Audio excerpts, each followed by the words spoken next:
y'all, we finally did it. We went to Tractor Supply and picked out our very first batch of chicks for this season, but let me tell you, there's a lot more to it than just grabbing the cutest ones and heading home.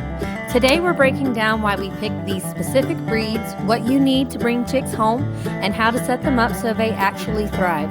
If you're thinking about starting your own flock, this is the video for you.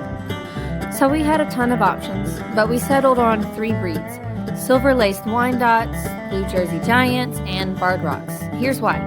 So the Silver Laced Wyandottes, these birds are just stunning first of all, but more importantly, they're cold hardy and dual purpose, which means we'll get both eggs and meat if we need it, plus they're known for being calm and reliable layers. Our Blue Jersey Giants, now these birds get big, like could be mistaken for a turkey big. They take longer to mature, but they're gentle, lay a solid amount of eggs, and do well in mixed flocks.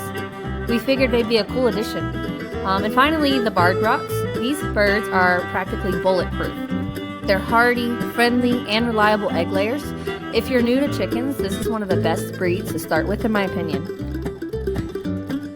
Alright, so you've got your fluffy new babies. Now what?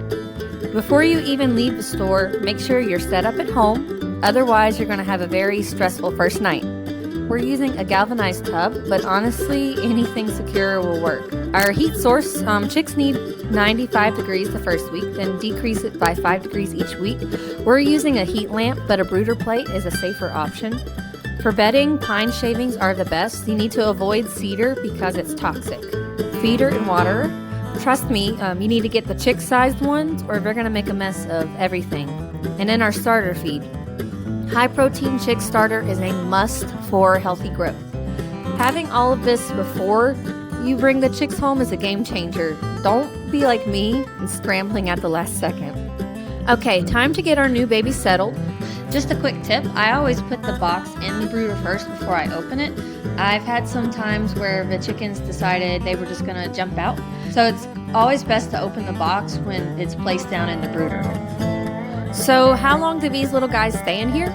Usually around 6 to 8 weeks, depending on the weather. Once they're fully feathered and the temps stay above 50 degrees Fahrenheit, we'll start transitioning them to the coop.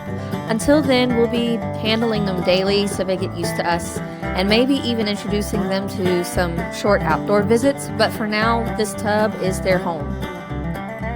And that's it. Our chicks are officially home and off to a great start.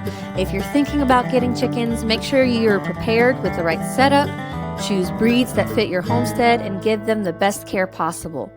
Let us know in the comments what's your favorite chicken breed, and if you found this helpful, hit that like button, subscribe for more homesteading tips, and follow along as we raise these little guys into a thriving flock. See y'all next time. Thanks for watching and happy homesteading.